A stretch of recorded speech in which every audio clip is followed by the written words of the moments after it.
Graterford, PA. There's a penalty on the play. Springford again, you know, hardly any penalties a week ago in the big win against Pottstown, but already now starting to show that little bit of a chink in the armor, penalties. Shift on the offense, Illegal motion, 5 yards from the previous spot, still first down. And after the call, you can hear Dave call that illegal motion, and we're going to go 3 wide with a tight end. Now Springford does platoon, but McDowell and Sheldon, two of the top players in the league, will intersperse on offense. Hand off right tackle. Burning down the field, wide open. Yusuf Lundy takes it to the house. A vapor trail up the right sideline. Ram Nation with that offensive line, Dave, opened a gaping hole for Lundy. That time they went to the right side, and Lundy found wide open spaces, as Jared Jones did on the previous drive, and it was just a foot race to the end zone, and he just outran everyone. Man, he's thunder and lightning all wrapped in one package. 72 Bellotti yards. comes on. Holder on the extra point is Stein, number 3, the defensive back, son of Steve Shine, the aforementioned head coach at Upper Merion. It's nice having a head coach on your staff, a head coach of 17 years experience, because those Sunday meetings can get a little intense, but as long as you're all on the same, here's Prior the to call. the snap, encroachment, defense. After this is a goal, redo the try. And some coaches here might decline the penalty. I used to decline it because your extra point team is so accustomed to working off the 10-yard line. You have the proper, here's the call again. A little bit of confusion on the field. Springford will also opt to decline and do the standard PAT from the 10-yard line. Stein with the hold. Galati puts it up and through the uprights. We are going to take a look with our ground level replay. You could drive a truck through that hole. And that's pretty much what he did there. And Perk Valley's pursuit of the play wasn't quite enough. Lundy just showed his breakaway speed right there, and having Sky cam view, Dave. Okay, there was a pulling guard on that play. Number 64. 74. Number 74. Really. Zach Dorsey. Zach Dorsey really cleared some space, and that's a quick strike for the Springford offense. They've scored twice now in just 6 plays. Actually, 5 plays from scrimmage. They have 2 touchdowns. Yeah, a lot of people, looked at the score of the Pottsgrove game, 26-0. And you were at the game. That was not a 26-0 game. Springford moved the ball at will on that number 1 rated Pottsgrove defense between the 20s. As you said, turnovers and penalties hurt them. Quietly after the game, I predicted, I must admit, that Springford would not lose another game in the regular season, and they have not. And boy, they are just steamrolling people right now. That offensive line is just creating gigantic holes. And that's a strong leg, somewhat semi-squib. Mitchell will take it on his own 5. Finds a little bit of a crease, but it closes quickly. It'll be 1st and 10 for the Vikings around their own 20-yard line. I think Springford's physicality on the offensive line is starting to show up right off the bat. They're just a little bit bigger and stronger, it appears, than Perk Valley. Anytime 2 school districts share geographical borders, it makes for an excellent rivalry. Dave, I've covered this game for 20-some years now. This is one of the most intense, if not the most intense rivalry. There is no love lost between these 2 football teams. Flanagan tries to go off left tackle, or left side, and he's going nowhere quickly. That'll be little or no gain. He actually lost about a half of a yard.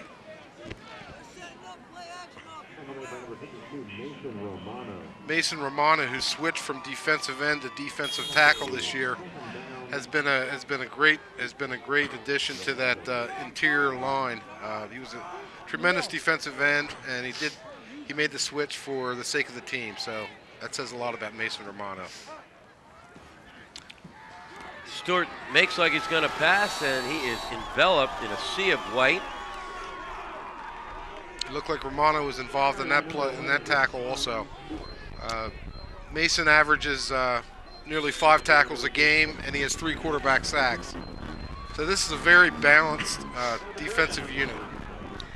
The Springford basketball coach just kind of winced a little bit. McDowell, number 88, one of the top basketball players in the league, just took himself out of the game with an ailing right shoulder. We'll have to keep an eye on that injury. Stewart's going to look to throw, floats it up the left side. Shine measures it, intercepted by Shine. Down the right sideline, careful to protect the football. Rams will have it 1st and 10 on the Viking 35. It looked like the receiver might have broken the route off a little bit early or the wrong way, and Sean was right there playing center field and secured the football, which is what you have to do in that situation. Big game, and one more look at it. That was floated up for grabs. You got to read your defense. You got to know that safety's there. Springford's back in business now at the 35 of Perk Valley. 3 wide motion. Coyne going to hand it off to Jones off left tackle. Jones squirts outside. Turning and burning up the sideline. Down close to the goal line. They're going to mark him out inside the 5-yard line. Well, this looked like an interior running play, and Jones broke it outside, and he gets a very good block there on the edge, and it's just a race to the end zone, and there's a tackle there made at the 1-yard line. So Springford is 1 yard away from increasing this lead.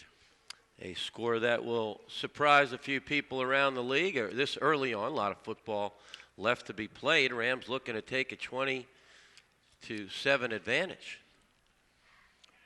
Off the left side, not happening.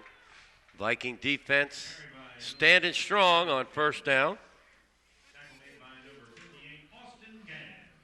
Austin Gans and Mortice Ray were in on that tackle, and they gang tackled Jones, which might be the best way to bring him down. Actually, number 58, number 54, Mike Reiner was also in on that play. So Reiner having himself a stellar season, according to the coaching staff. Going to hand it off to Jones. Tries to go up the gut. Not happening again. It'll be marked down 3rd and goal from about the, looks like the 12-inch line. Talking to Coach Brubaker this week, he was a little concerned. They had 2 weeks in a row some adversity. They lost 18 minutes because of the lightning problem 2 weeks ago. They lost Monday and Tuesday practice because of Hurricane Sandy. Well, they look awful sharp so far. They are playing like a hurricane, and Coyne's going to try to sneak it in himself, and he's in. Touchdown, Springford.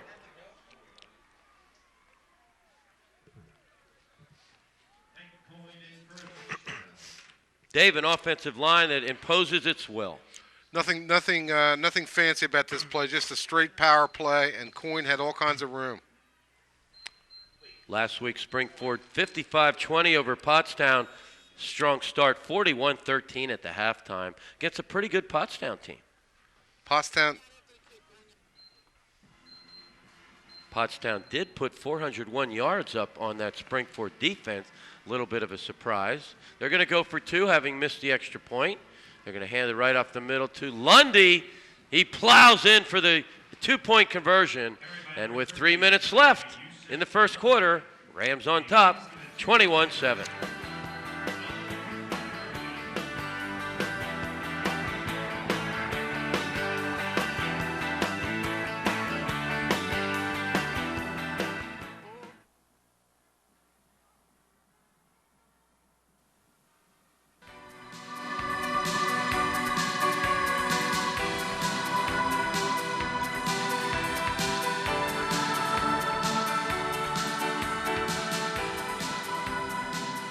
If you've been injured at work, if you've been injured in a car accident, you're having problems with your neck, your low back, you're having migraine headaches. If you're suffering, you need to see us first. We can help.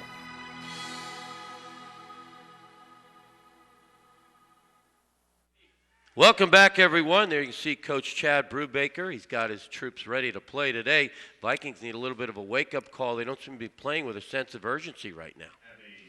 Absolutely not, and you can't fall behind this Springford team the way they can control the football. Dave, when you talk league MVP, Rashawn Stewart, about three-quarter way through the season, had the inside edge on Hudgens of Pottsgrove. But at this point, I think when they look back on the season, and again, a lot of football left to be played tonight, looking back at last week's result, Hudgens may have earned himself a league MVP title by basically single-handedly winning the Pac-10 title with $1:24 left in that game. Well, he had a couple of runs that absolutely defied description in that game. Pottsgrove trailed 28-21, and he just pretty much single-handedly willed them to that victory with those two runs. Yeah, of course, the argument would be, well, Hudgens doesn't play defense. He is a fine defensive player if they needed him. Stewart doesn't come off the field. He's the best safety in the league, very valuable to his team. But if you play devil's advocate, where would Pottsgrove be without Hudgens? Exactly. Down to Mitchell, going to take it on his own 4-yard line. A little dancing, and he is quickly swarmed over.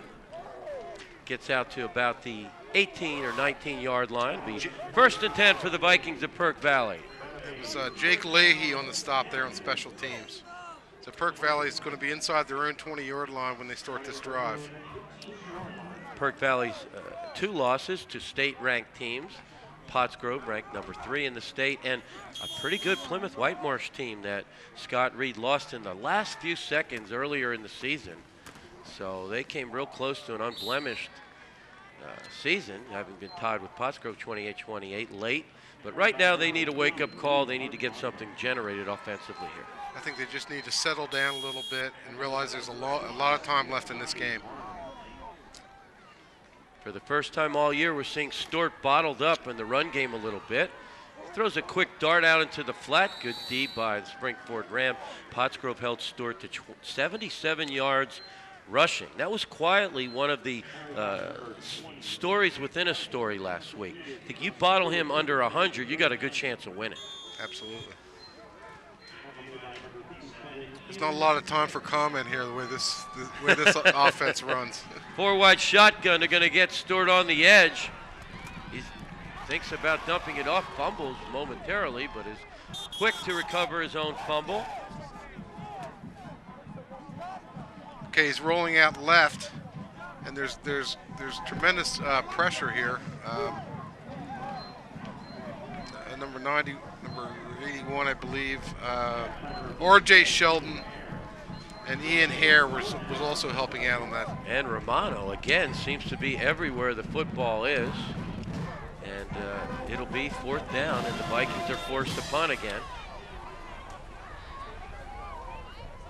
High snap, nice play by the punter. A low tumbling end-over-end punt. Carter would do well to get away from that football. I'm sure his coach will let him know that. It'll be 1st and 10 for Springford on their own 38. When we come back, Rams up 21-7.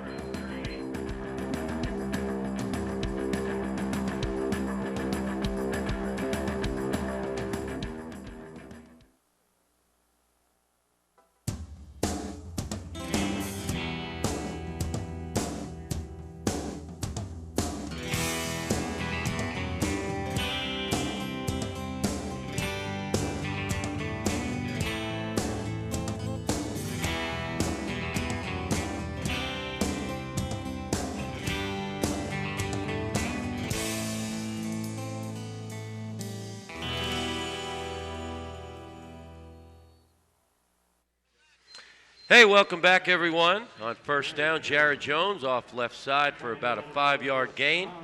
Our up-close and personal player this week for Springford Rams, Hank Coyne Jr., son of Hank Coyne Sr., the former head coach at Phoenixville, now the one of the coordinators at Owen J. Roberts under Tom Barr.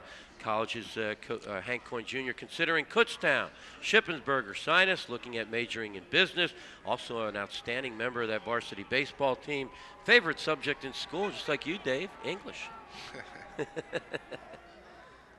2nd and 6 for the Rams. They're going to stay with the ground game. Pounded up the middle. Looked like it may have been Lundy again. Oh, no, that was Jared Jones. I'm sorry. They're going to hit you with that 1-2 punch. Continuing with our up close and personal. Hank Coyne Jr.'s favorite band, Drake. His favorite food, steak. Favorite movie, Al Ganoza will love this, Rudy. Springford already has 167 yards of total offense. We're going to take a break. That's the end of the first quarter with the score, Springford 21, Perkiomen Valley 7.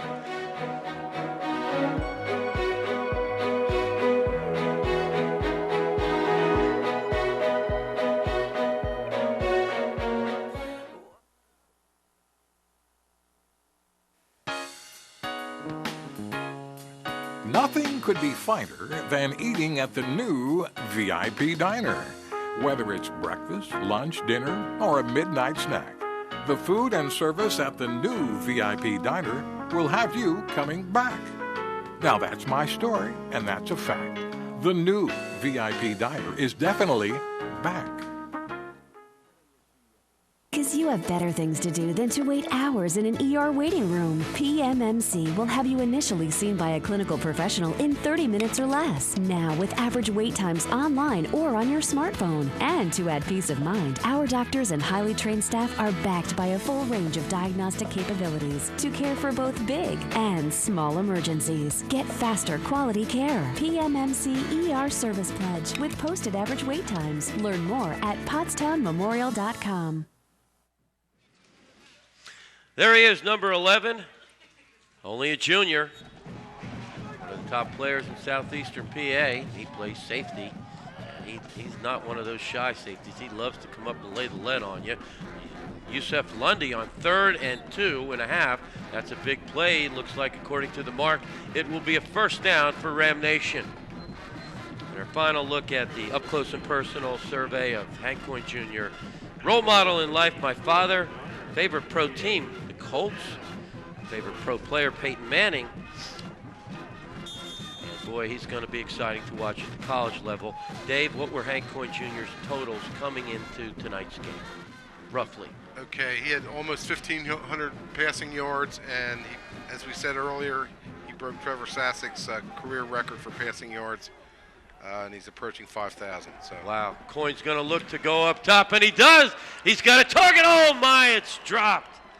A beautiful pass to one of the best players in the Pac-10, number 81, R.J. Sheldon. Sheldon, 6'3", over 200 pounds. The perfectly thrown ball. You will not see Sheldon drop many. That throw was right there. Coyne cannot be folded for that throw. Second and 10 for the Rams. Carter split to the left. Hopkins split right. Coyne in the shotgun. Lundy behind him as the single back. Handoff to Lundy. Right up the gut. Churning and burning. Nice run by Yusef Lundy behind that unheralded offensive line. Dave, you ready for our yogiism tonight? Absolutely. They didn't tell you I was going to do this to you. Yogi Berra once said, you know, football is 90% mental and the other half is physical. Yogi wasn't much of a mathematician, I don't think. Well, there's a deeper meaning. You got to think about that. He could certainly hit, though. He could hit the clutch. 3rd and 3 for the Springford Rams. They're going to go with that heavy formation. 3 backs surrounding Coyne. Double tight end. And we've got movement, and there's that penalty bug. Hurts the Rams, and the coaches are jumping up and down on the sideline. 3rd and 3 becomes 3rd and 8. Here's the call. There it is, snap. Full start. Offense. Inexcusable, and that changes your play call system completely. 3rd and 8. Now you're looking at a whole different color-coded section of your play card. Dave, you know, Pottsgrove, number 1 in the league, only 26 penalties all year. That's unbelievable. You do the math, that's 2.6 penalties roughly a game. That's why they have half the championship already. But, you know, at this point in the season, that's got to be driving Coach Brubaker nuts. Coin barking signals. They're going to hand off to Jared Jones. J squared goes nowhere. Minimal gain, and that'll set up a punt for the Rams from the Perk Valley 45.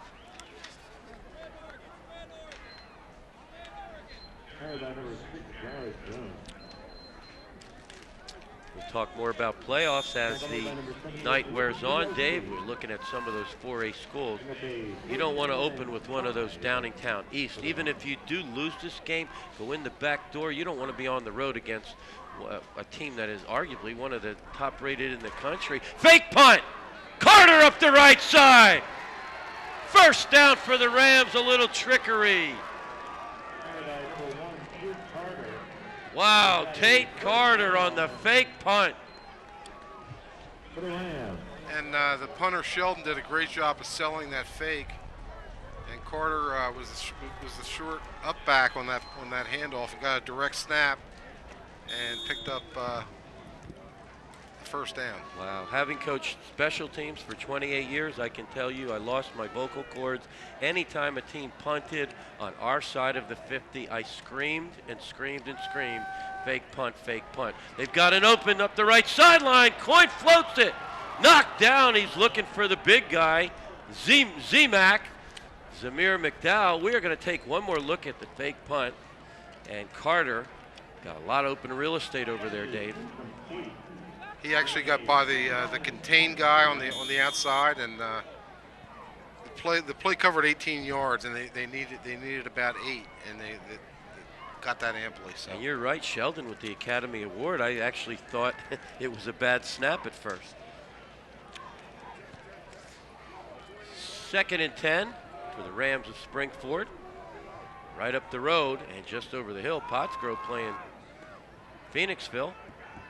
Jones dancing, shaking and baking up the right sideline. Jared Jones, first down for the Rams. Mike Reiner saved the tackle there, or saved the touchdown with the tackle.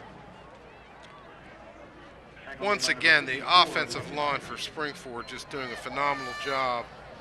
And Jones gets the ball in his hands, and anything can happen when he gets the ball in his hands. Oh, Dave, what a beautiful view from our end zone. Man, oh man, the lateral moves. You talk about shake and bake and then some. Jones, only a junior, he's going to draw the attention of a lot of Division I coaches next year as a senior. Handoff off the left side. Yusef Lundy just inside the 10-yard line. It'll be 2nd down. You know, according to the PFN rankings, which I go by, Springford ranked in the top 20 in the state, Class 4A. That surprised a lot of people when I said that, but hey, they're 8-1. Their only losses to number 3 in the state, Pottsgrove. This football team's playing at a high level right now. And to think that they've gone 5-1 without one of their premier offensive weapons in Jared Jones. Excellent point. Imagine if they had Jared Jones for the Pottsgrove game. Don't know if they would have won the game, but it would have been closer. 2nd and goal. Appears they cannot get a first down. They're going to go with Carter. Carter with a blistering run off the right side inside the 5-yard line. That was the Wildcat formation there, and Carter took the direct snap and found some decent running room. Dave, one of the big, of course, checking the Pottstown Mercury every Saturday morning. To see Carter last week out of nowhere, the infusion of Carter, 11 carries, 139 yards, 4 touchdowns. That gives you an idea of the extent of their weaponry. 3rd and goal for the Rams of Springford. Direct snap to Carter. Up the gut. He's close. He's in. Touchdown. Springford. Little Wildcat, Dave. Little Wildcat formation, and once again, number 74, Zach Dorsey, making a key block. The Springford offensive line is definitely controlling the line of scrimmage, and that's where all football games are won and lost, with the line of scrimmage.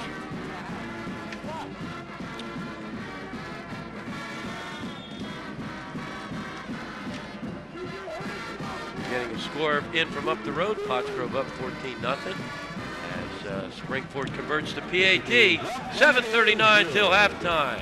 Springford 28, Perk Valley 7.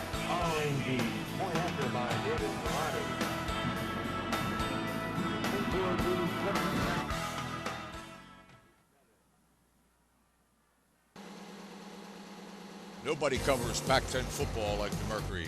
Whether you want award-winning coverage and helmet-crunching pictures or comprehensive insight, stats, and standings, we tackle it all. Look for game day preview coverage every Friday, results every Saturday, and a look back at the weekend every Tuesday with me, Mercury Sports Editor Don Seeley. We keep you ahead of the pack. For home delivery, call 610-970-4500. There you can see the mud in Kenan Stadium. It's been a lot worse in this stadium, believe me. And here we go again, Springford kicking off the right hash. It's something I did for my entire coaching career. I am shocked that more coaches don't do it. You do the geometry, it reduces the field. I can honestly say at one kickoff return for a touchdown against me in my entire career because we did that with a soccer player. Well, Springford now has had 4 possessions, and they've scored on each one of them. I didn't mean to interrupt. And they already have 230 total yards of offense. Wow. So they're just racking it up. And by the way, that little trivia question, that guy who did return the kickoff against us for a touchdown he played for Pottsgrove and was all Big East at West Virginia. Can you name that player? From the late 90s, Pottsgrove tailback. I was actually working in Norristown at the time, Okay. so my Pac-10 history is... All right, Jermaine Thaxton from tailback U. There's another fumble by the Vikings. Precarious roll by of the Pigskin, but the Vikings quickly recover it. They'll have 1st and 10 with the ball right around the 20-yard line. It's absolutely essential for them to get something going here on offense. They're already down 21 points, and they need to have an answer here. A lot of people would question who would win if Springford played Pottsgrove now, but that's not the way the schedule worked out. Too bad. But here you go. Stewart's going to keep it himself. Draws a lot of attention, and this is the 2nd week in a row, as I mentioned, Dave. Rashawn Stewart is down on the field, and we're getting limited yardage from him on the run game. You got to wonder if he's a little banged up. He looked like he was going to throw the ball, and he saw the opportunity to run, and Springford did a good job of closing on the play. Number 88,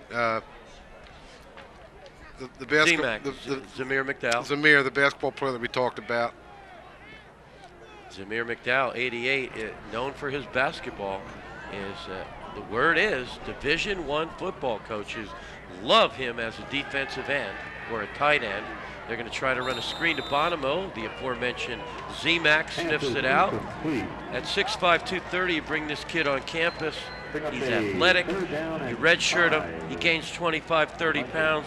Next thing you know, you got a 6'6", 260-pound athletic tight end or D end. I'm liking it. He could actually play on the other side of the ball too. He's done a good job as a receiver. Great hands, tremendous hands. Saw some incredible slam dunks on the PCTV network last winter and hoops right around the season, or right around the corner, as scrambling for his life and complete. Stewart finds Dominy up the right sideline. That was a huge 3rd down conversion there by Kirk Valley. Stewart's got all kinds of pressure from Zamir again, and he did a good job of finding Dominy on the right sideline. You throw the ball up for grabs, Clay Dominy is going to go up and get it and show you why he is number 1 in the Pac-10 in wide receivers. 1st and 10 for the Vikings, 6:33 till halftime. Stewart's going to give it inside to Bonomo. Bonomo, it breaks the tackle, he's up the left sideline. Bonomo blazing up the left side, big play for the Vikings. Just another straight dive play, and this is just hard work by Bonomo. He was stopped initially 1 yard past the line of scrimmage and just kept turning those legs and turning it upfield, and Ben Shine brought him down to prevent a touchdown. That's the guy who helped with 1 week ago, 421 yards against Pottsgrove. A quick dart over the middle off the target. The intended target was Clanagan, the backup quarterback, and a fine slot receiver for the Vikes. Bonomo needs 141 yards coming into tonight's game to join the 1,000 club. We've got a few members of that club already, Hudgens and Dukes of Pottsgrove, and surprisingly Schaefer of Upper Perk got 1,000 yards on the year as well. 2nd and 10 for Perk Valley. Stewart in the shotgun, barking signals, motion across, fakes it, keeps it himself. Stewart! Burst up the left side, Rashawn Stewart! All the way down inside the 10-yard line. He faked the inside handoff to Clanagan and just took it himself. And once again, this is just a tremendous individual effort as he throws a left stiff arm and gets down inside the 15-yard line. Man, I thought that was a lost start, the stiff arm. Making a big comeback at the NFL level, the stiff arm, a terrific weapon in a football game, especially that surprise stiff arm. It's like I'm going to give you at halftime when Larry serves the Chick-fil-A. You're going to get a stiff arm. I think I might be able to fight through that. I don't know. I've been working out, Dave. Come on. You might have got me on the baseball diamond, but I'm going to get you when it comes to the Chick-fil-A. 2nd and 8 for the Vikes. Stewart dancing inside the 5, down to about the 3-yard line. It'll be 3rd and goal from the 3. This is big. You got to believe Coach Reed's thinking we got 2 plays to score a touchdown. I don't need a field goal here. Field goal is definitely out of the equation. Yep. They need a touchdown. They need 6. And you got the electric Rashawn Stewart with a football. He's going to look for a pass. It's a quick dart over the middle. We've seen that play time and time the last few weeks. It has not been effective for them. So now you set up a 4th and goal from the 3. I don't think there's much of a decision here. The special team and the kicker are staying off the field. They need 6.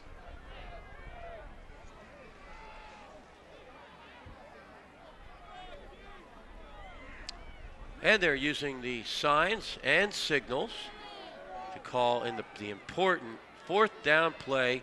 Stewart in the shotgun. He's going to keep it himself. Floats it up to the left side. Complete. No, incomplete. On the goal line, and that will, a big play by the Springford defense, a critical juncture in this football game. We'll write that down with 4:57 till halftime. On 4th and goal, they could not convert. Okay, Bonomo had gotten open, and Stewart just underthrew that pass a little bit, and Bonomo was unable to make the diving catch. The only good thing that came out of that is that Springford is deep in their own territory, but Perk Valley really needed to get a touchdown on that sequence. Carter and Hopkins split to the left. There's going to be a timeout on the field. Springford with a timeout. We're going to take a break as well. You're watching Pac-10 football on the PCTV Network.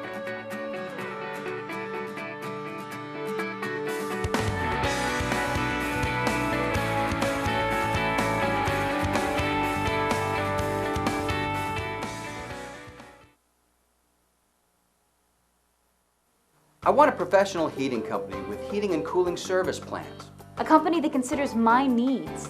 I want the security of price protection plans. Along with 24-hour emergency service and heating oil delivery. I want comfort. I want Ollard Brothers. Ollard Brothers, still family and still local. Ask about our America-friendly and environment-friendly agri-fuels, bioheat, and biodiesel. When it comes to heating and the environment, there's only one choice. Thanks, Ollard Brothers.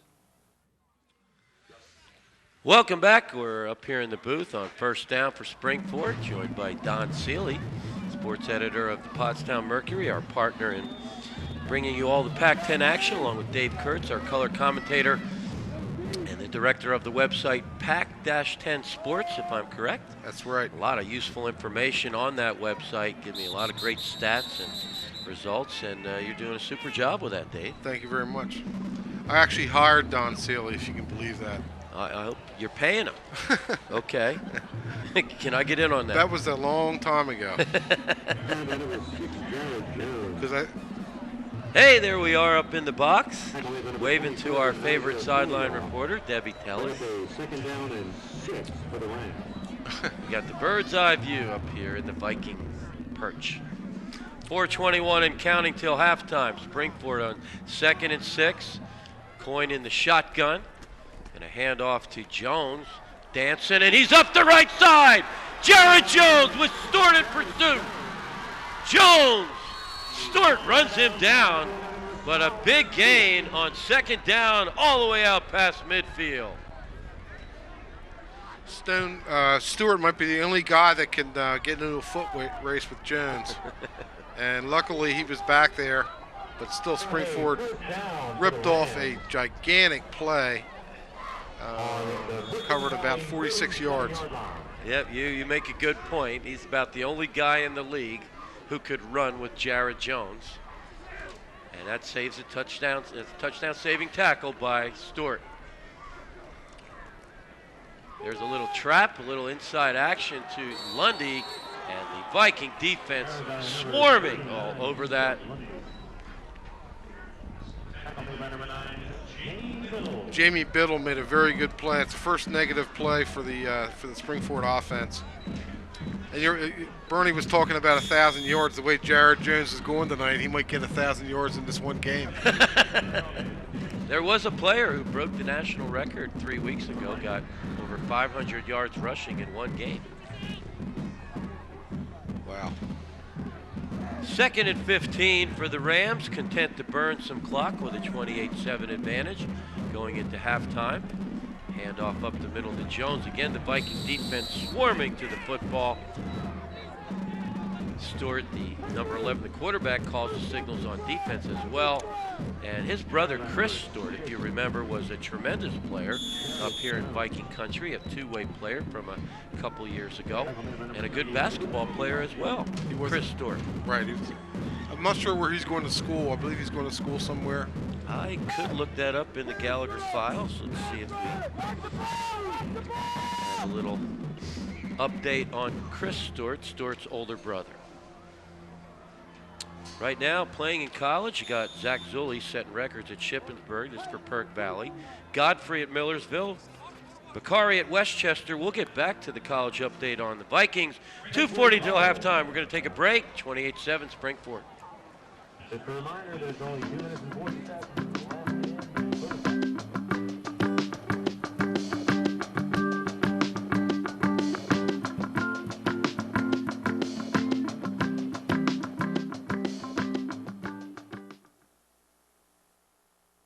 Just down the street, there's a hardware store with great tools, products, and expert advice. We've got everything you need because we know the community And we know our customers. So next time you have a home improvement project, Drop by. your local True Value hardware store. True Value. Start right. Start here.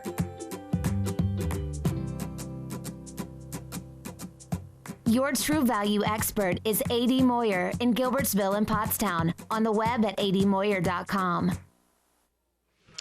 Hey, welcome back, everyone. Dave, we're going to break down the all-important loss column, our Pac-10 standings. As we talk, Perk Valley and Springford still have a chance at the Pac-10 title. And Pottsgrove is up, what, 14-0? 14-0 is the latest score from Phoenixville. So they're going to need some help. Sheldon up the middle. Pass is complete. And that is a halftime score. Just got another update from Gary Dorenzo on my flip cell phone that I paid 1 penny for. You're impressed, obviously. Don't worry, you can't have it. What did we do before we had cell phones? I don't know how. I don't know how we existed actually. That'll set up 4th and 1, and with a 28-7 lead, why not go for it? Worst thing can happen is Perk Valley have the football in their own 38 with 2 minutes till halftime. They're going to go that heavy formation. Handoff inside to Lundy. Lundy pulls ahead, but I don't think he got it. That's going to be very close. It's going to depend on the spot. That's going to be very close. We got some really good penetration there in the center of the line, and Perk Valley was all over that play. Number 32 coming in late, and Rasan Stewart coming up from his free safety spot to make the initial hit. Oh, that kid loves to hit. That kid's multi-dimensional. And to get our continue our update on college players from Perk Valley, Gio and Joe Waters, making us Pac-10 proud at Ursinus. Ezra Ranko, that's a football name at Bloomsburg. Jason Ugwu, and that is not a first down. Vikings will get the ball. Nick Delaney at Kings and Lou Fioravanti at Del Val. For the Springford Rams, Trevor Sasek, of course, at Delaware. Chase Stewart at Mount Union. Matt Glacki doing well at Ursinus. And you can check everything out. Springford has their own website, springfordfootball.mobi. 1st and 10 for the Vikings at Perk Valley with $1:52 till halftime. I'm Bernie Gallagher, your play-by-play with Dave Kurtz up here, and that ball's nearly intercepted. He was looking for Domini, the #1 wideout in the league. Dave, why not go after him? Stewart never looked off the receiver, and the Springford defense was all over that play. The linebacker, number 57. And we have a Viking down on the field. Ian Medical Hare. personnel will attend to him. And we'll take a break as well. 1:48 left till half.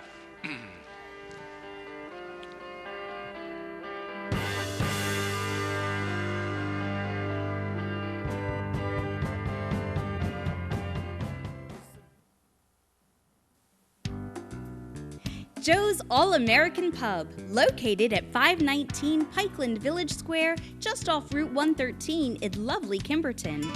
Joe's All-American Pub has all the ingredients for a great night out.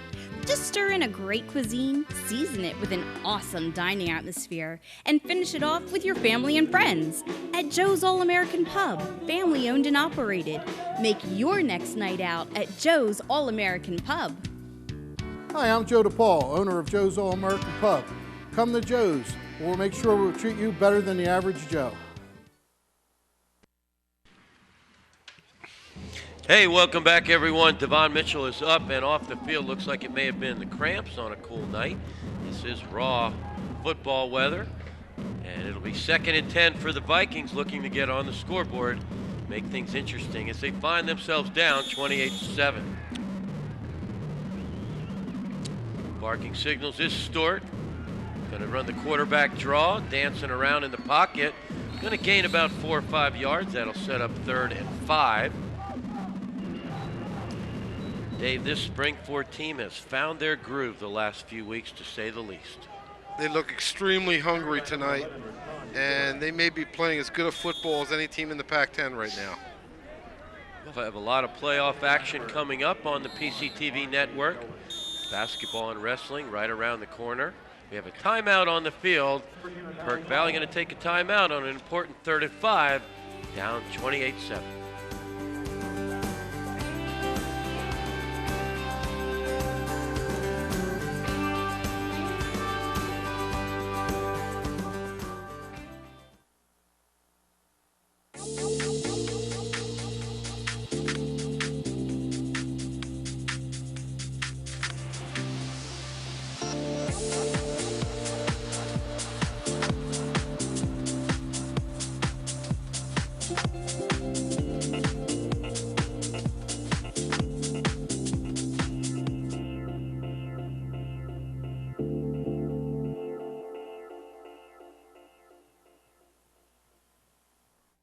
We're back, and Larry Glansky and the Perk Valley family making us feel very welcome. Little happy holidays early on, post-Halloween, pre-Thanksgiving. A lot of exciting football coming up, and you know that time of the year, Dave, for me means playoff football. Absolutely.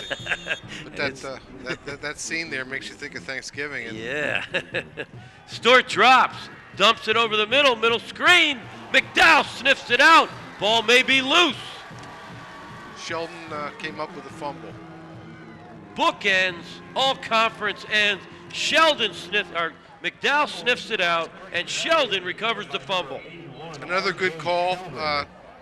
And McDowell broke the ball free, and Sheldon came up with it.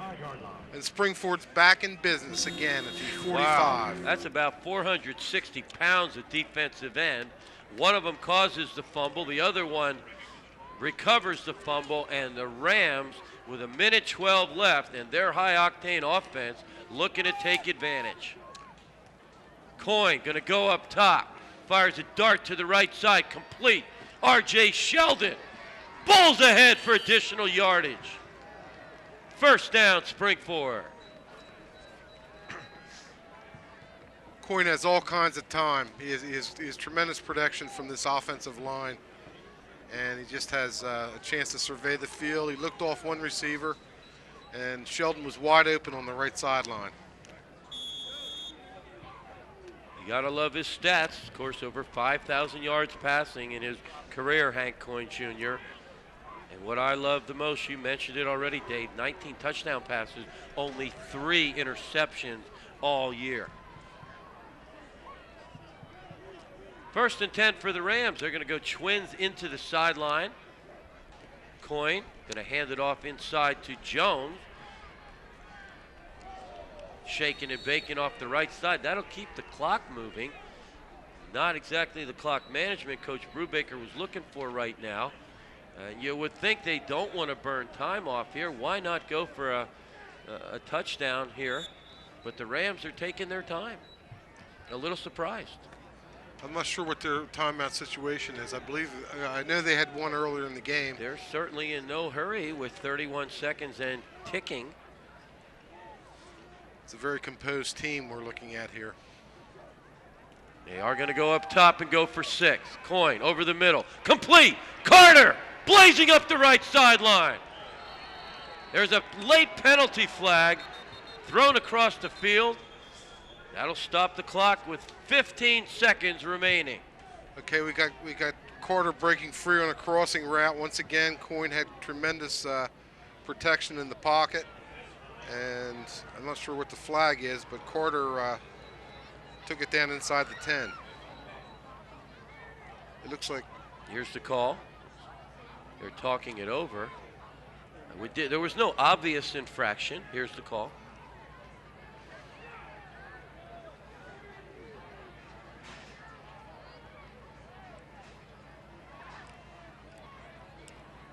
And they're still conferring.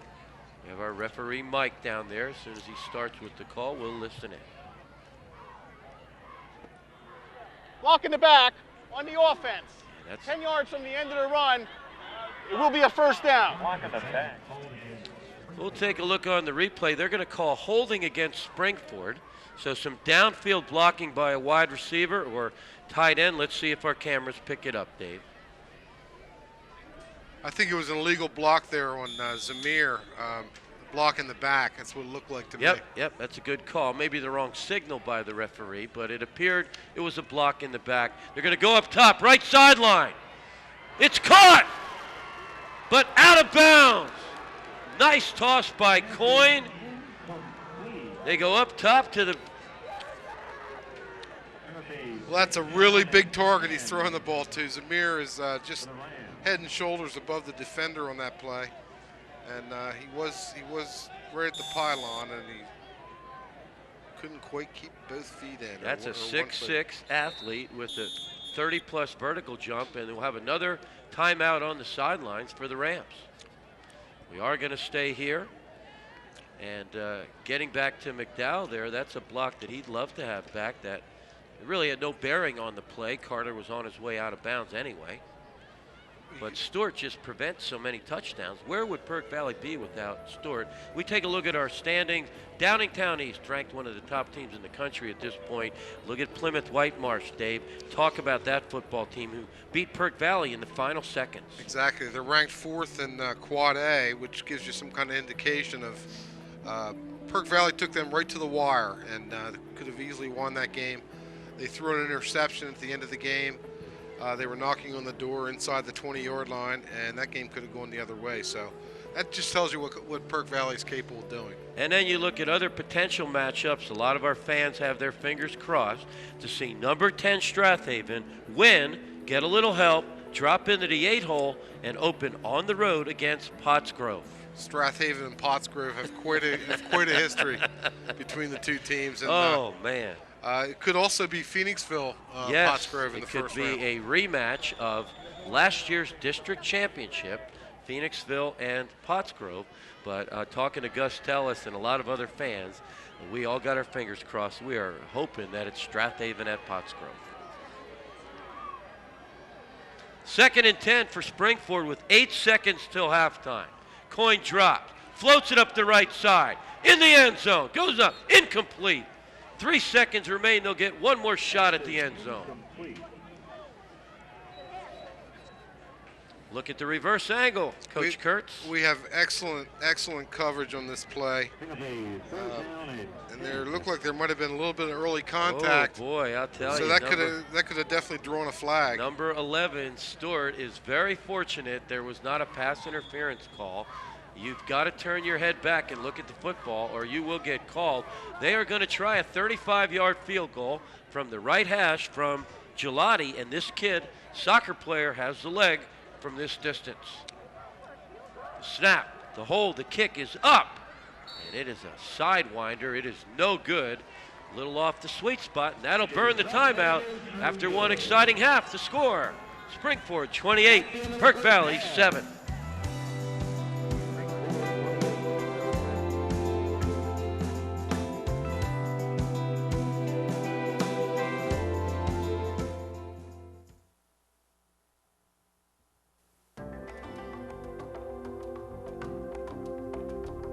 Meet Joe Can Do That. Joe Can Do That can fix anything.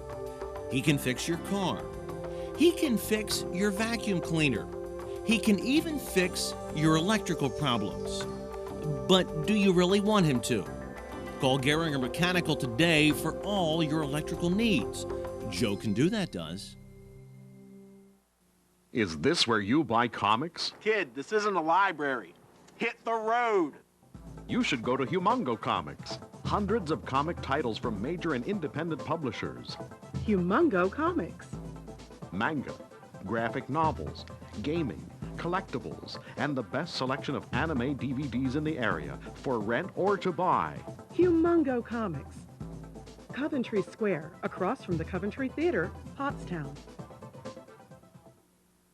Hey, Bob.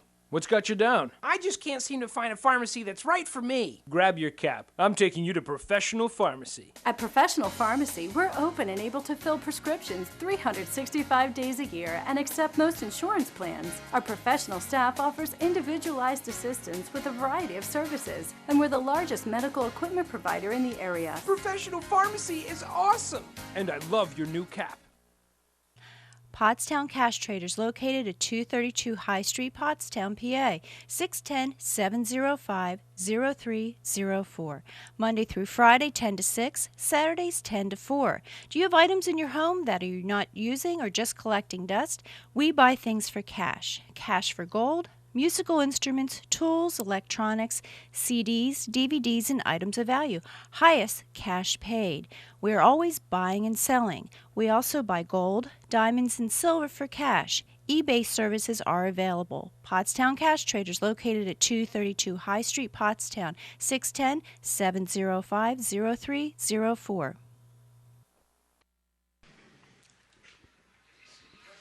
We are back at halftime. Dave, let's take a look at the first half stats of the PCTV Network. The obvious enormous amount of yardage for the Springford Rams, a high-octane offense. Dave, I guess what is most surprising is the Vikings, equally a high-octane offense, averaging 36 points per game. Great job by the Springford D. Perk Valley has the highest offense in the Pac-10 with almost 413 yards.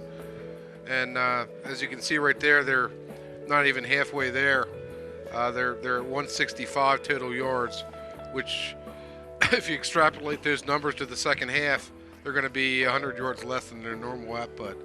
Wow, and we are going to take a look at some footage from the first half. Dave will take a look at a touchdown from each team. Okay, there is Jared Jones back after a 6-week absence with that broken wrist. And it looks like he had never left the way he's running the ball. Jitterbugging down the field, getting tremendous space from the offensive line at Springford. Just doing a tremendous job, that offensive line. Untouched. And hopefully we'll get a look at the lone Viking touchdown. And here it is. Okay, we have a little bit of razzle dazzle here with Dakota Clanigan avoiding the tackle and looking downfield, and Devon Mitchell is right there to wrap it up. Clanigan, the backup quarterback, and a nice job on the trickery from Scott Reed. At the half, it's 28-7, Rams on top. Don't touch that dial. We'll be right back with the second half action.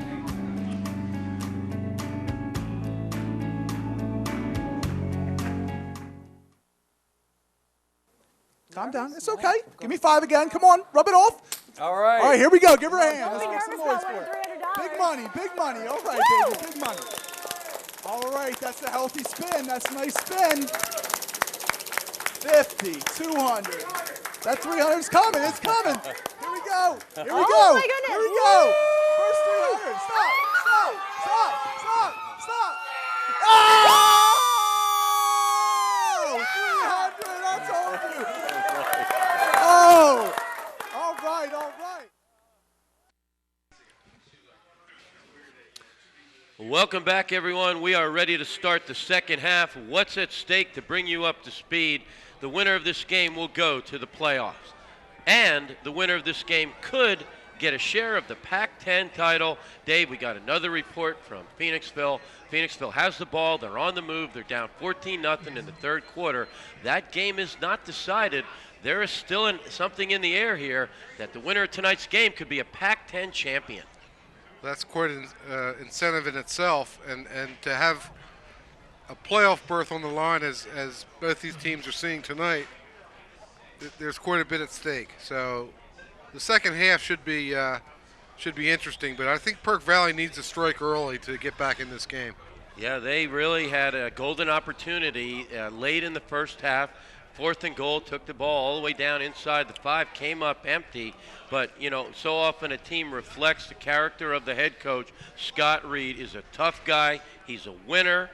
He's turned Perk Valley into a winner. I would expect nothing less than the Vikings to come out and play stubborn, hard-nosed football in the second half.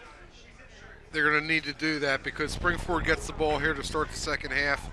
And Springford has a 321 to 145 total yard advantage, so that's that's more than twice as many yards. Brett Davis kicks a line drive deep. Will be taken by Jones, the electric running back. Loses his footing on this precarious turf. And Springford will have the football around the 24-yard line to start the drive. And again, Coach Scott Reed of Perk Valley, a 3-sport star at St. Pius X in Pottstown, and a captain of a championship team at Westchester University. An excellent coaching staff, a lot of pride on that Viking sideline. Now let's see if it shows up on this defensive start of the second half. Coin in the shotgun, got a tight bunch formation to the right. Handoff, Lundy off right, tackling Vikings right on first down. Big hit by number 54, Mike Reiner. Reiner has been on a roll the last 3 or 4 weeks, Dave. Well, that'll wake you up quickly coming out of the locker room, getting hit like that. That was quite a hit.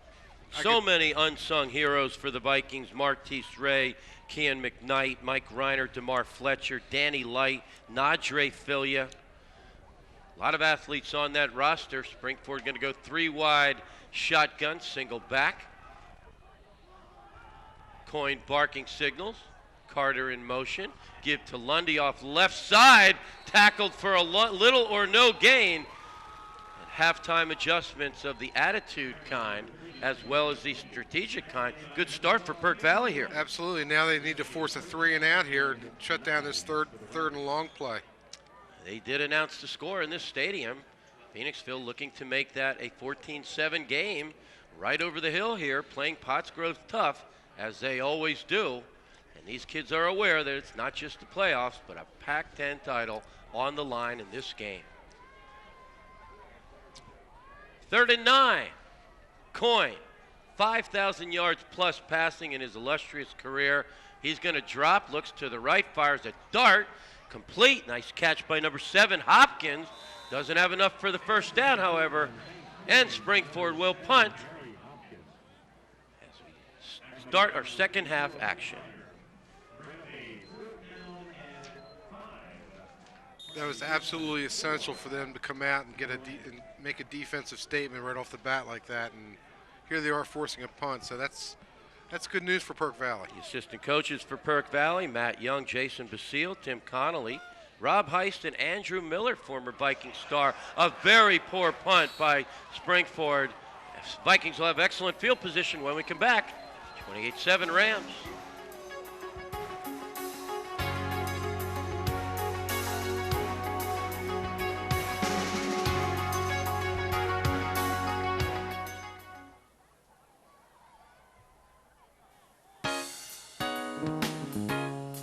Nothing could be finer than eating at the new VIP Diner. Whether it's breakfast, lunch, dinner, or a midnight snack, the food and service at the new VIP Diner will have you coming back. Now that's my story, and that's a fact. The new VIP Diner is definitely back. We're back. Incomplete pass on first down. Stored into the right flat, dropped by his receiver. That'll set up 2nd and 10. Referee's doing a nice job tonight. When you hardly notice the referees, that's a good thing. That's the way it should be. Yep, that is the way it should be. This is one of your more experienced crews, and they are doing an excellent job. Of course, can't help but spot the guru, Dave Rominski, out there. Leading basketball official as well. Stored up the gut. Gain of about 4 or 5 on 2nd down. 4-down territory. Got to believe Coach Reed's looking at 2 plays to get 5 yards. There they are, cheerleaders.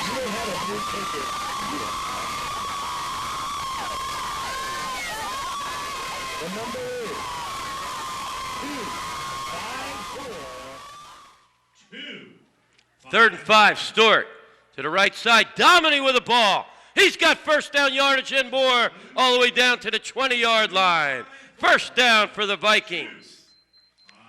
You could not have written a better script for the start of the second half, Dave. That's a big 3rd down conversion. Stewart finds his favorite target right there, Dominy, and it's a 12-yard play. It's an excellent connection. Don't know if we can get a shot, maybe we already have, of the sidelines. In between plays, Perk Valley uses a combination of signals and signs. Stewart! Right up option alley inside the 10-yard line. The electric Rashawn, the Rock Stewart. It'll be 1st and goal. Stewart has decided to take matters into his own hands here, and he's not to be denied. Watch this leaping effort he makes here and picking up a couple extra yards, getting PV inside the 10. Stewart to the right side, complete. Flanagan, shaking and baking inside the 5. Dave, on that previous play, we did have a hurdle. Now, you are allowed to hurdle your own player, and but you cannot hurdle a defender as long as he has 1 foot on the ground. But you never see that called, and you never see aiding the ball carrier called also when guys push their teammate in the end zone. Kind of an unwritten rule, I guess. Dart to the left side. Down to about the 3-yard line. Pac-10 number 1 receiver, Clay Dominy. Dominy is dominating. The only people really that put a blanket on Dominy this year, a little bit of a blanket for a half or so, was Pottsgrove, as Michael Fowler, the best shutdown corner in the league, followed Dominy everywhere he went. 3rd down, Stewart. Fake inside, Stewart right up the middle. Touchdown, Perk Valley. We got a football game.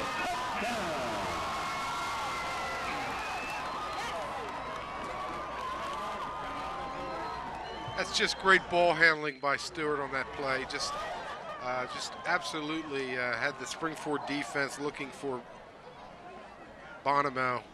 It appeared that he had handed the ball off, and up the middle we went for the touchdown. Beautiful run. Brett Davis converts the extra point.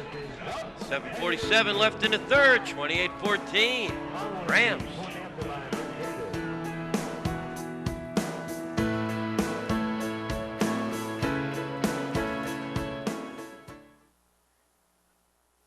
Tired of the same old pizza shops and restaurants? Come bring the whole family for an experience unlike any other.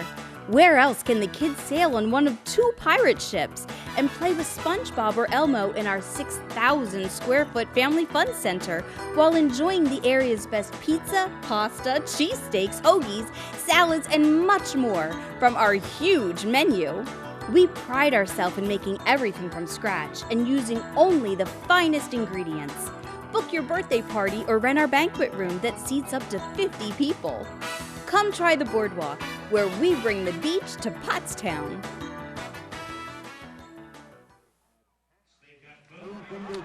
We're back, Graterford, PA. See the lights of a place you don't want to be up over the hill, Graterford Prison. Well lit up on the hill right up there. They do their practice shooting on Sunday mornings. I hear them when I play adult baseball out here on Sunday mornings. There's a booming kick by Brett Davis. Jones, the dangerous Jones from his own 10, dancing up the middle. Jones, turning and burning up the right sideline. Jared Jones, inside the 10, forget about it. Touchdown, Springford. There are no flags.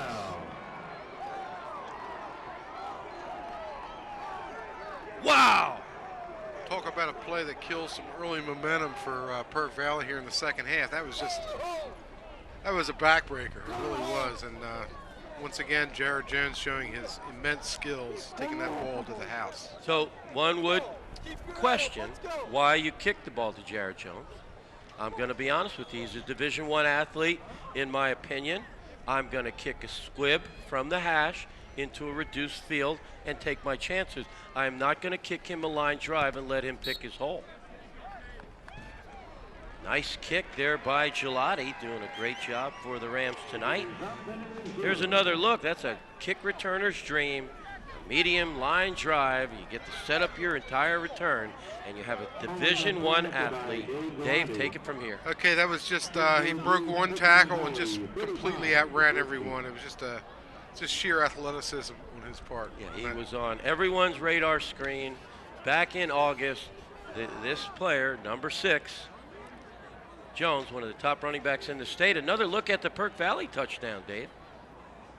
Okay, once again, good interior blocking, and Stewart had a hole he could have driven a van through. It was huge. And once again, the key to that play was his ball handling and his fake handoff to Bonomo.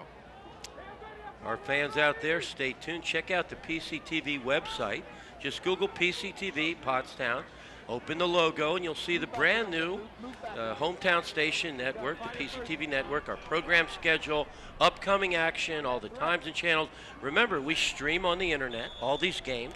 I have friends on the West Coast who are watching tonight's game, my college football buddies from Westchester. And playoff action 7 days away, Dave, pretty exciting. Some of the possibilities, Strathaven at Pottsgrove, Phoenixville at Pottsgrove, Springford or Perk Valley in some top-tier 4A action as a tough return by Mitchell out to the 26th. We won't know until Monday or Tuesday till they shake out the point. A lot could happen. The winner of this game you're in may even have a home game, right, Dave? That's a possibility, definitely. And the loser of this game would need a lot of help. And Springford has something to prove after last year's misadventure in the first round, losing to Coatesville. Yeah, Coatesville, again, a very good team. You go in the back door. Let's say the loser of tonight's game gets the perfect scenario. They go in the back door as a 15 or 16 seed. You're going to open on the road with a Downingtown East or a Ridley, and you better have your chin strap buckled up for that night, because this is about the best football played in the state, southeastern PA. St. Joe Prep, if you saw them against Archbishop Wood, they are currently ranked number 16 in the United States. They are the real deal with John Runyon Jr. at right tackle. Looking pretty good. He's as big as the old man. And to think that that North Penn's actually out of the playoff picture this year, it's hard to believe. That is hard to believe. North Penn will not even qualify for the playoff. That's how good Southeastern PA District 1 is right now. And North Penn beat Archbishop Wood earlier in the year. Let us not forget that, according to our Swami in the truck, Gus Tellis. Wood's a much better football team right now. You look ahead to playoffs, Dave. Pottsgrove, Westchester, Henderson, Interborough, Strathaven, some dangerous teams at the 3A level as well. And Pottsgrove's definitely the clear-cut favorite, though. Stewart, quick screen to Clanagan. Shake and bake, Clanagan still going. Big play on third down. He's going to move the stick. First down for Perk Valley. This is just tremendous individual effort by Clanagan. Shine drove by him, and he just kept on churning those legs and got it past the sticks, which is what you have to do. Perk Valley has captured 2 championships in sport of football, one under Scott Furman and one under Scott Reed. Springford has 7 championships, 6 outright, and 1 tri-championship was in 1998. Can you name the teams they shared it with? Owen J. Roberts? Nope. Perk Valley and Lansdale Catholic, along with Springford tri-champs in 98. Springford, of course, with their unbelievable undefeated run in 94 and 95. Throw in a few Chestmont titles there. You played for O&J. Back in the day, Ram football was the standard, the gold standard in our area. Actually, O&J football was pretty good back in that day, too. Yeah, you make a good point. But I think one of the best teams I've ever seen was the 1995 team under Marty Moore. I was coaching at Pottstown. We were both undefeated, 6-0. Basically played for the Pac-10 title on PCTV, and that team was just like a wall of granite. The 95 Ram team, and Chad Brubaker has restored a lot of the pride in Ram Nation. Big play here, 3rd and 8. Stewart drops. They're going to set up a screen to Bonomo. Darts inside, loses his footing. R.J. Sheldon, the omnipresent R.J. Sheldon, always seemingly near the football. That'll set up a punting situation for the Vikings. I think he broke that play to the inside, and it looked like there might have been some space there on the outside.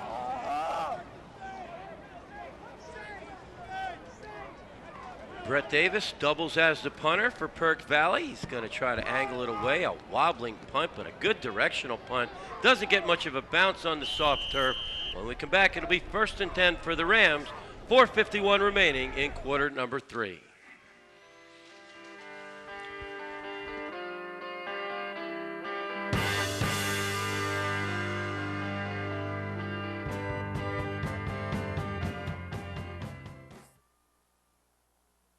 Meet Dan and his dog Bongo. They started their own dog biscuit company, but Dan wanted more. So Dan worked with Fast Signs. They created a plan to attract more customers, get more business, wag more tails. Still, Dan wanted more, and Fast Signs provided more. Fast Signs help with digital displays, mobile marketing, merchandising, fleet graphics, and more. Now Dan has more sales, more locations, more of the good life. And more is exactly what Fast Signs delivers. More than fast, more than signs, more than 530 locations worldwide. Hey, welcome back, everyone. Springford Rams up 35-14. Again, Springford wins. Possible home game down there in Ram Nation. And we want to wish good luck to teams in other sports. A lot of exciting. It's the time of the year for playoffs. In between plays, we want to send out some good luck wishes to some of the various teams still alive in our area. They're going to hand off to the dangerous Jones. Seemingly wrapped up, Jones dances up the left. Blazing down the left sideline. Jared Jones inside the 35-yard line.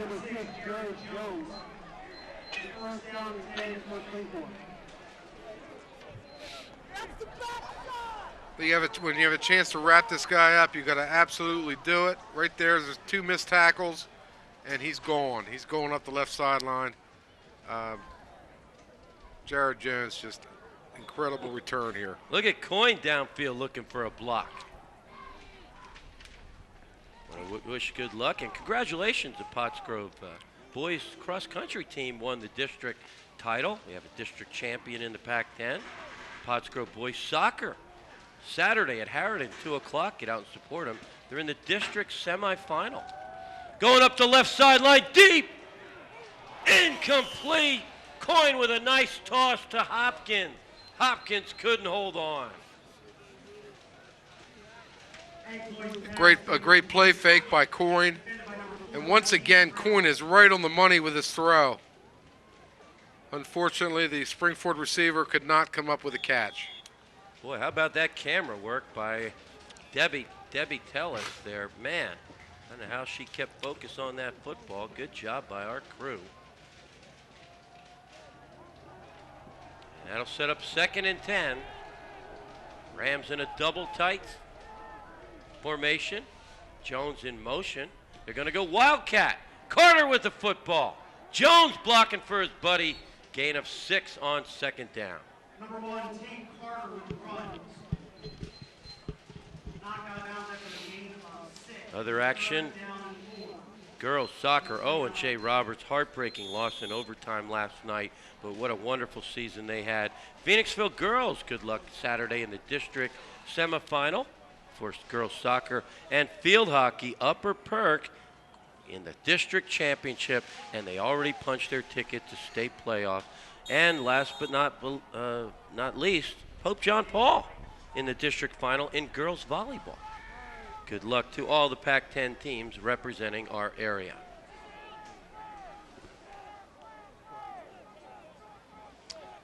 Third and 4 for Springford. They're going to stay with the Wildcat. Carter off the left side.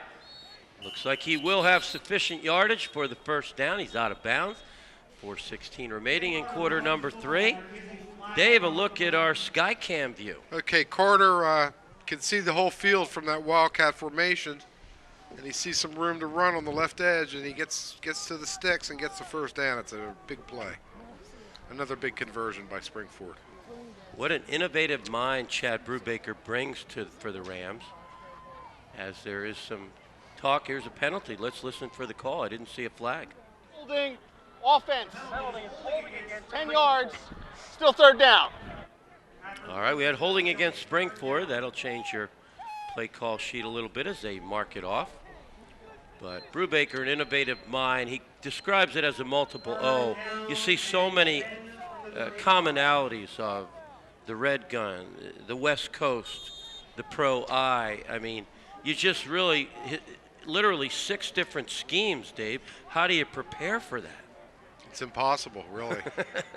And then when you have the kind of skill talent that they have, it just makes it really tough. 3rd and 10 for the Rams.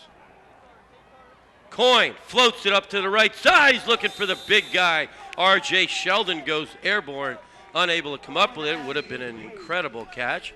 Great coverage by Perk Valley. Okay, Coyne once again. He's not getting too much pressure. And he just overshoots the receiver a little bit. Actually, a very good coverage play there by the Perkiomen Valley defender. R.J. Sheldon, one of the top punters in the Pac-10. Number 81, the big tight end with a good leg. Looking for a directional pooch punt, a beautiful spiral. And they're going to let it bounce, and they are lucky that it landed dead around the 10, inside the 10-yard line. But when we come back, it'll be Vikings 1st and 10.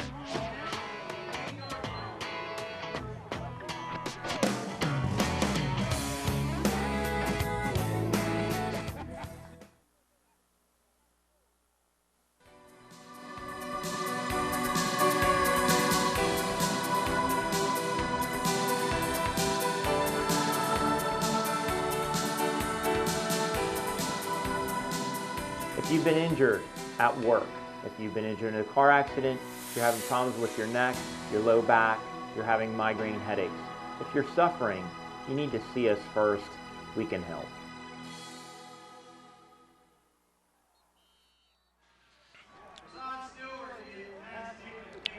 There's a floater over the middle. It looked like Rashawn Stewart lost the handle a little bit on his release point.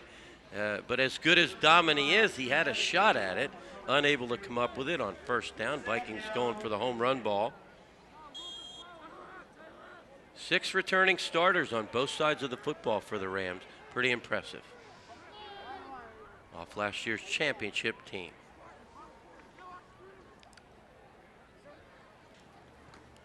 Stewart, little play action, looks over the middle, had McKnight open momentarily, looks for Flanagan in the right flat, unable to connect. That'll set up 3rd down. Had a chance to communicate with Andrew Scanlon. Look at his profile. Nice picture of the young man playing Big Ten football at Northwestern. They got a pretty good football team out there. He's a Wildcat looking good. Absolutely, and I think he's pretty much redshirting. He is redshirting. He looks bigger. He looks beefier. Nice to see Andrew Scanlon from Springford representing the Pac-10, playing major Division I college football for Northwestern.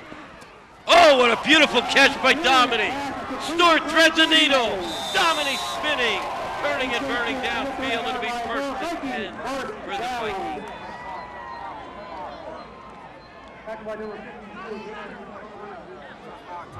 Stewart really extends this play with his athleticism, and he gets a chance to view the whole field. As you can see there, look like he's going to run, but he tucks it in and finds Domini with a throw that's right on the money. Bonomo, the dynamo, off the left side with a big gainer on first down. Dave, so many of these plays by design are to get Stewart to the edge. He's a double-edged sword. He can throw or run, and just another illustration of the danger of the spread offense.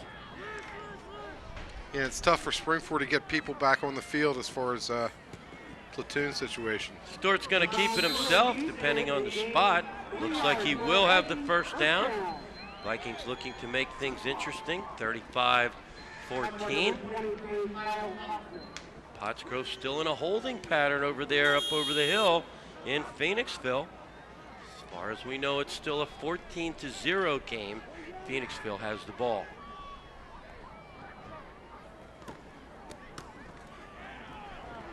Bonomo, little or no gain on first down. Again, don't forget to check out our website, your hometown station, the PCTV Network. Get all our times and channels. Check the Pottstown Mercury sports pages for the times and channels. And we're live streaming on the internet. So if you don't have Comcast cable, you can watch us live on the internet. All the games are streamed. Pass complete. Close to a first down. Nice connection from Stewart to Clanagan.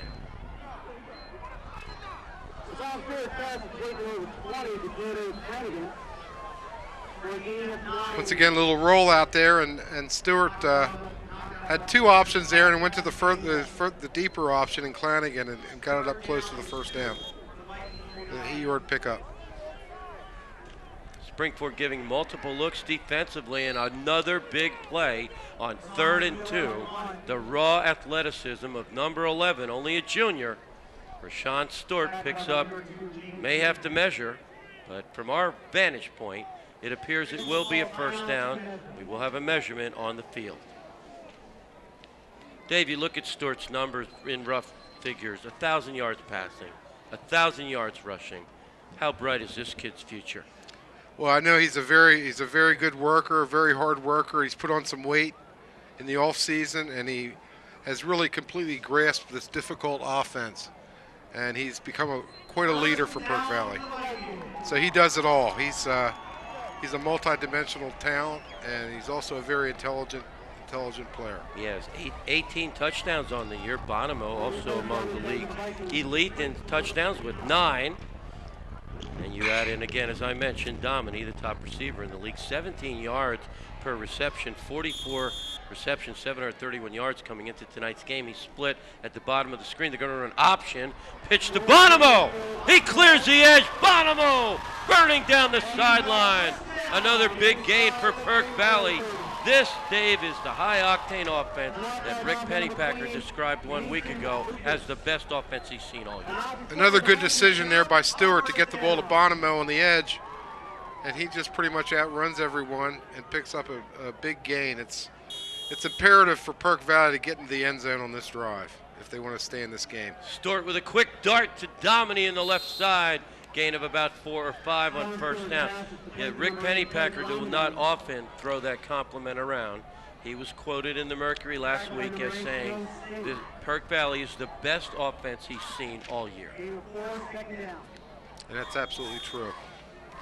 Right now, this Ram offense looks like they could hang with them a little bit. They're clicking on all cylinders. 2nd and 6 for the Vikes. Stewart going to keep it off the left side. A little bit of daylight. He's run out of bounds. A lot more composure tonight from the Rams versus what we saw, some of those late hits in the Pottsgrove game that were killers for a lot of their drives. I felt that ball security, physicality, and composure would be keys tonight for the Rams. And they've played very composed and very under control all night. See Coach Swire over there, real motivator for Ram Nation. Oh, the big cat, Z-Mac. Zamir McDowell, like going up for one of his alley-oop dunks in basketball. Remember, this guy's 6'6". He's going up to block this at 10, 11 feet in the air. That's quite a big target to try to get the ball past, especially someone that can jump like that with that kind of vertical presence. He has really turned the corner as a football player, and now I'm going to guess he's going to be offered some football scholarships as well as basketball. Flanagan still on his feet. Forget about it. Touchdown, Perk Valley. Oh, baby. I'm surprised they're throwing the ball here, but once again, Stewart threads the needle between two defenders, and it's just a tremendous, tremendous individual effort by Flanagan, who is not to be denied on this touchdown play. What a large score there to keep them still afloat in this game. Brett Davis in. Nice snap by Anthony Rotundo. And a good hold by Flanagan. One more look at the touchdown. Just a simple flare pass in the flank there, and Flanagan really made it all happen there himself. 35-21, we're still in the third quarter. We got a football game. One more look from the sky cam.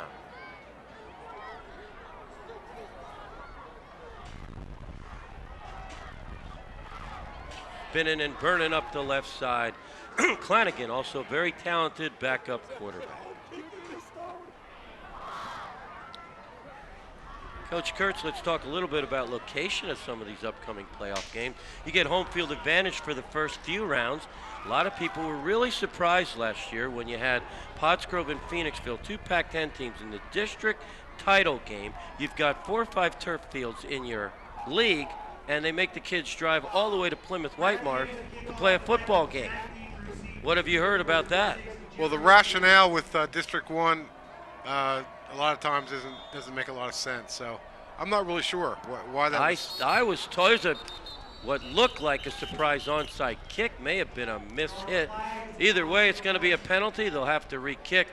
I think it comes down to field availability. I have an email into some people in the area to see if that scenario conceivably could develop again, Phoenixville and Pottsgrove, and we'll have to see what the location is. Dave, is this a miss hit? I think that's a miss hit. It looks like a miss hit to me, unless it's a new technique for kicking an onside kick. That's the oddest onside kick I've ever seen. Tommy Barr's school of thought. He loves that middle bunch kick, but it just seemed like the periphery of players around him were not anticipating an onside kick. No. By their body language. Either way, we'll re-tee it and kick it from the 35-yard line. A lot of big games up in Berks County tonight.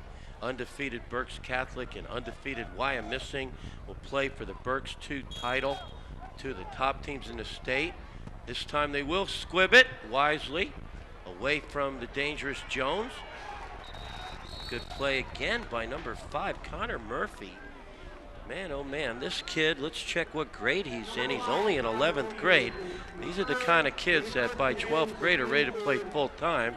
Seems like every time they need a big play in a special teams, it's Murphy. He's been a virtual demon on special teams for the Vikings. Now Perk Valley absolutely needs a stop. They're 2 scores back.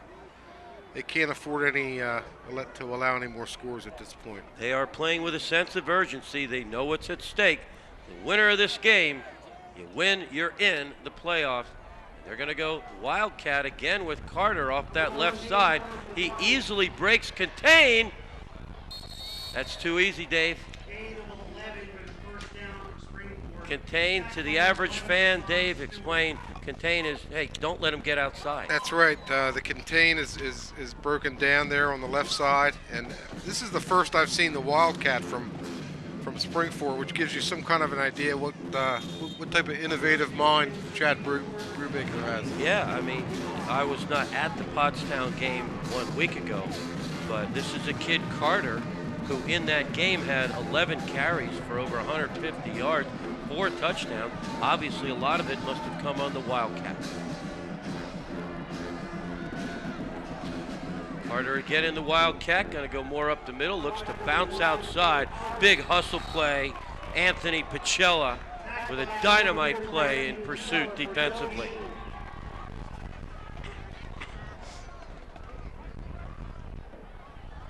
Carter's absolutely bottled up on this play, and excellent pursuit by Pacella to shut the play down. Anyway, in that that game in Berks County, I want to wish good luck to former St. Pius player Rick Keeley, head coach at Berks Catholic, which is a combination of 2 high schools, Reading Central Catholic and who combined to make the new Berks Catholic? Reading Central Catholic and Holy Name. Thank you, Gus Pellet. And that is the end of the third quarter. We're going to take a break. 35-21, Springford on top.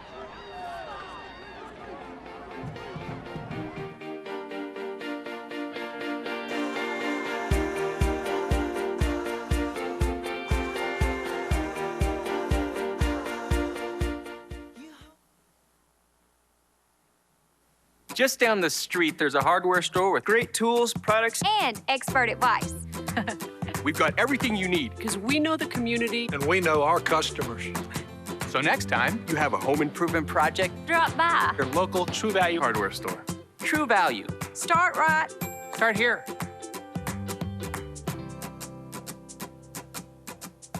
Your True Value expert is A.D. Moyer in Gilbertsville and Pottstown. On the web at admoyer.com. Stone's Hearing Aid Service has been helping families for generations since the 1880s. Stop in or we'll come to your home for a free hearing test and evaluation. No charge. We offer entry-level to advanced hearing aids from leading manufacturers. And we're always the lowest price. Just compare. After we select the perfect hearing aid for you, we'll even provide you with a free trial. If you don't like it, we'll replace it. Stone's Hearing Aid Service is always available and provides service the way you want it. Hey, welcome back, everyone.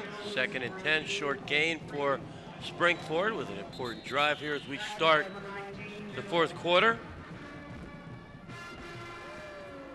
Also playing well in the special teams tonight for Springford, Jack Harvey and Jake Leahy. December 7th, basketball starts already. Kids are practicing. Rion Astheimer here, starting member of the Pottstown basketball team, one of our interim crew member from Pottstown High School. They're looking at one of my preseason picks. Dead ball, personal foul, unnecessary roughness on the offense. Be 15 yards and 3rd down. One of my preseason picks for Final Four, along with Pope John Paul, Pac10, and Springford. So we'll get to see ZMAC again in basketball. Well, Rion says he can't wait to start slamming the ball down in front of these big crowds are going to be getting at Pottstown this year. So Pottstown's he's ready to start doing it. 2 of the best players, if not the 2 best players in the league, and Elliott and Moore. But you got to prove it on the court, and Springford and Pac10 and Pope John Paul are going to have a little bit to say also. 3rd and a mile, Coin, rushed, nearly goes down. Somehow evades the rush, and then he's wrapped up. That'll be a loss of about 2 yards. Rams will be forced to punt. Get PCTV be bringing you some winter sports as well. Check our website, a lot of cool stuff going on. The Halloween parade, we show all the proms every year, the concerts. Just amazing what your hometown station can put into your living room thanks to these sponsors. You see these TV commercials, they're the reason why we're televising this game. Another awful punt by Springford. Perk Valley will have dream field position on about the 45-yard line. Speaking of those commercials, we'll be right back after a short break.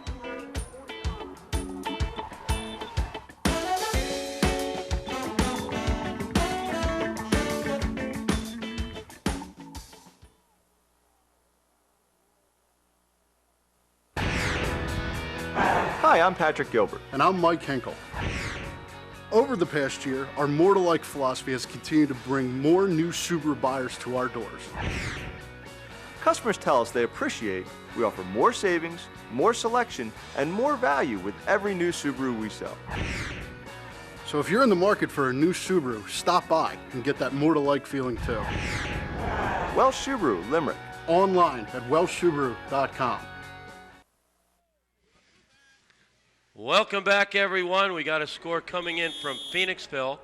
Pottsgrove 14, Phoenixville 7. So things get interesting in terms of a Pac-10 title. Now this crowd seems to know it, this age of cell phones. And they're making the PA announcement right now as we talk. And the Springford side and the Perk Valley side, they know what's at stake. And R.J. Sheldon is down on the field, and he's being attended to by medical personnel. It appears he has some kind of a lower left leg injury. Maybe just he is walking off on his own power, so that's a good sign. I don't see the Ram over there. Where's our mascot tonight? I don't see the Viking either. The Ram is here? Okay, Rion's reporting. We do have a Ram in the house. That's one of my favorite mascots, being a former Westchester player. And we saw the Golden Ram marching band before the game. Now, there's another Westchester player and captain of a champion, Scott Reed. Played under Rick Daniels in their high-octane spread offense. It's a little bit of West Coast, I guess. And Stewart's going to keep the ball himself up the middle. He's got some daylight, Rashawn Stewart. That'll be a first down for the Vikings. Looking to make it a 35-28 game with 10:32 remaining. Another good ball fake by Stewart. And he just takes it to the sticks and picks up another 10 yards. And Perk Valley is not out of this game by any stretch of the imagination. Man, I'll tell you what, the gravity of the situation is unbelievable. The winner goes to the playoff. The winner also can celebrate a Pac-10 championship just over the hill. Pottsgrove's only up 14-7 in the fourth quarter. Anything can happen. They go over the middle, incomplete. Looking for Mitchell on a slant route.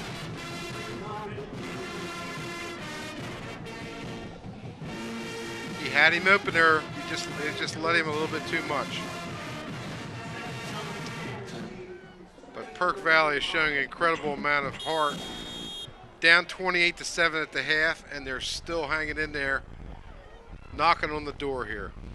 This offensive line does almost all zone blocking, and they're zoning in again on that Springford defense. A big gainer on second down. So that'll set up third and about 1.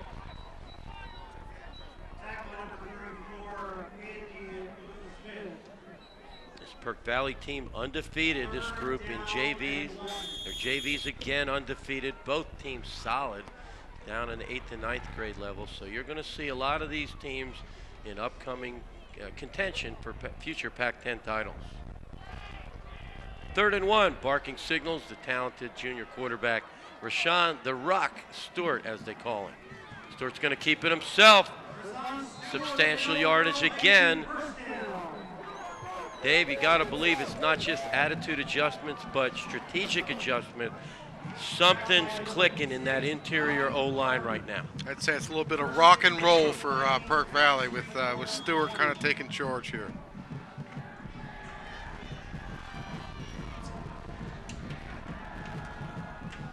Stewart off the right side. Danson taken down nicely by, looked like number 52 for the Rams. Mason Romano again. Romano's been all over the field tonight.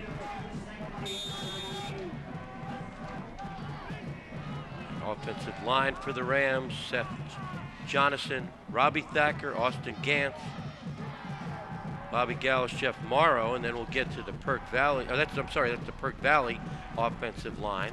Doing a tremendous job. Stewart looking, plenty of time. Closing, he's near sacked, the ball gets out. Are they going to call it a fumble or an incomplete pass? Was the arm moving forward? We're going to take a look at ground level. Perk Valley, it appears, will keep possession of the ball. May have rolled out of bounds. We can get a look from our ground camera, Dave. Here you can see Kurtz rolling to the right. And it looks like they're going to call that a fumble.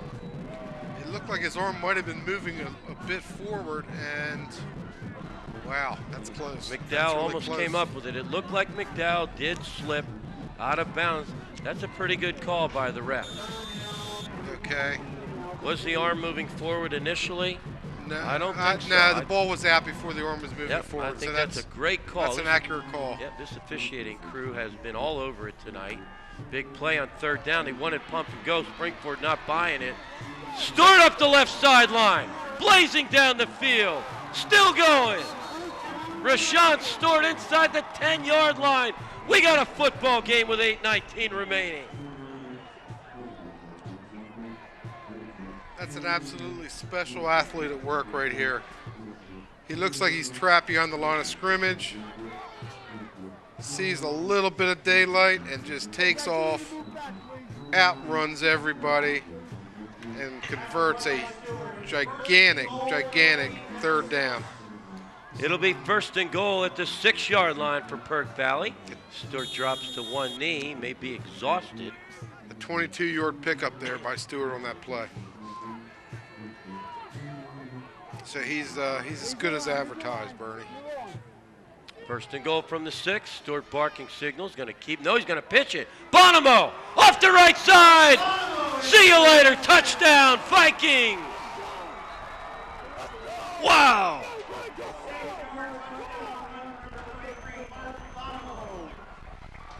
Another good decision on Stewart's part, and Bonomo does the rest, squirting between a pair of tacklers right there and getting the ball to the house. And Perk Valley is right back in this game, a conversion point away from a 7-point deficit. The snap, the hold, it's up, and it is good. Unbelievable comeback by Perk Valley. We got a ball game. Don't go away. We'll be right back after a short break.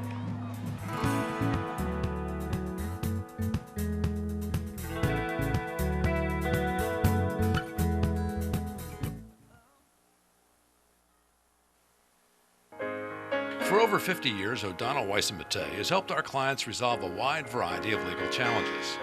OWM Law provides legal representation to clients throughout southeastern Pennsylvania. Our attorneys and our highly trained support staff utilize the latest technology and resources available to satisfy the needs of our clients. O'Donnell Weiss & Mattei, delivering the highest level of professional service, conveniently located with offices in Pottstown and Phoenixville.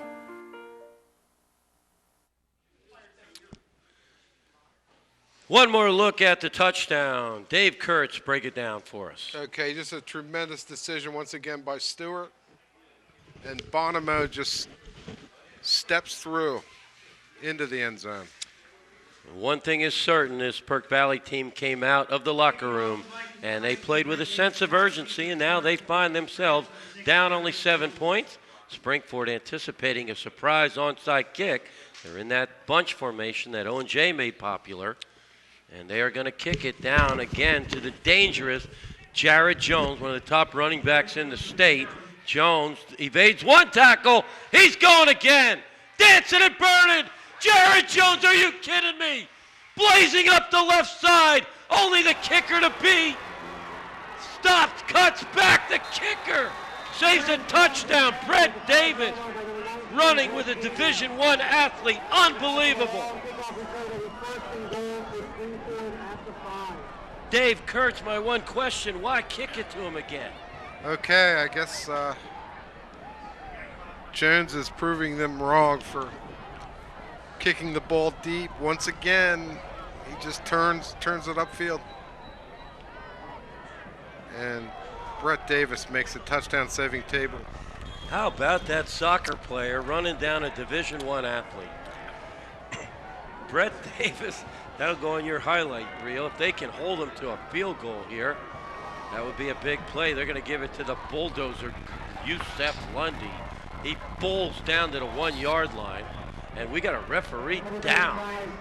Man, Zamir McDowell just planted a referee in the left side of the end zone. He is visibly shaken. They're going to stop and give him a little bit of a rest here. He got trucked by a 6'6", 230-pound athlete. Wow. Well, that was a 70-yard return by Jared on that kickoff. And again, I love Scott Reed. I think he's one of the brightest young coaches in the state. But I think when they go back and look at the game film, they're going to question, did we really need to kick the ball to Jones again? As Lundy plows in for the touchdown, and this crowd had gotten all invigorated, but now suddenly, punch, counter punch, it is a 41-28 ball game. This is a straight power running play, and Lundy is a good short yardage back, and he knows where the end zone line is, and he got it there.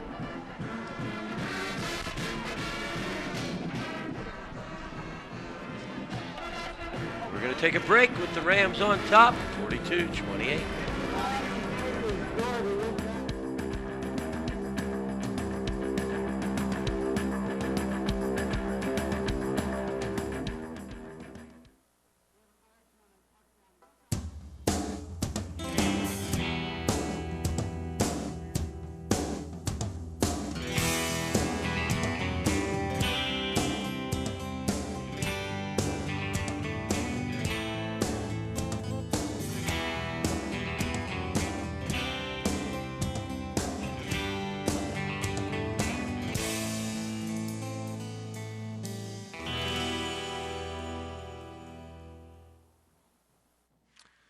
We're back in Graterford, PA. Springford Rams just punched up an impressive response touchdown, responding to adversity. 7:28 remaining in the football game, 42-28. Perk Valley's offense, that high-octane offense, has been in high gear this second half. Dave, I would expect nothing less than a response from Perk Valley. Well, Perk Valley came out of the locker room on their first possession, scored a touchdown to get within 28-14. And then mistakenly kicked the ball to Jared Jones, who took it 91 yards to the house. So Springford's back up by 35-14. Now, after this latest Perk Valley touchdown, the same thing occurs. And Jones once again turns the game around, swings the momentum back to Springford with his 70-yard return. Springford drops it. The ball just dies down there in the corner. Mitchell with a good effort. That'll put the ball out to about the 24-yard line.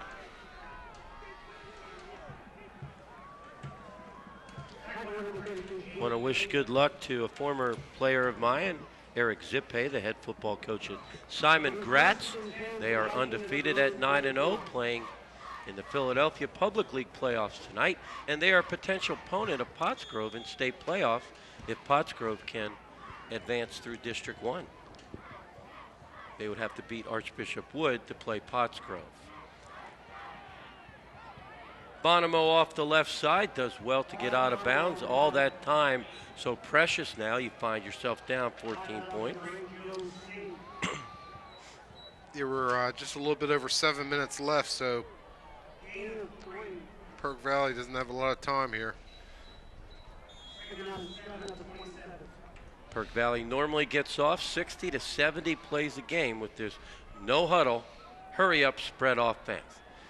Stewart gets to the edge, no one's open, he's going to fire it up for grab. Mitchell, excellent coverage by number 8, Joe Sink. Tremendous job by number 8 going up with the athletic Mitchell. Once again, Stewart's looking at McDowell. McDowell's standing in his way, and he somehow gets the ball over the big defensive end.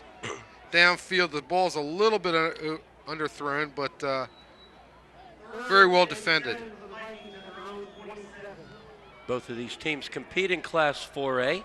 Right now, the number 1 team in the state, Class 4A, St. Joe Prep, out of Philadelphia, also ranked number 16 in the country, USA Today.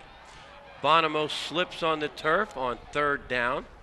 That'll set up a 4th down. Too much time to go for it. I think you got a punt here. It's a tough decision, though, and you know, I'm double thinking it here.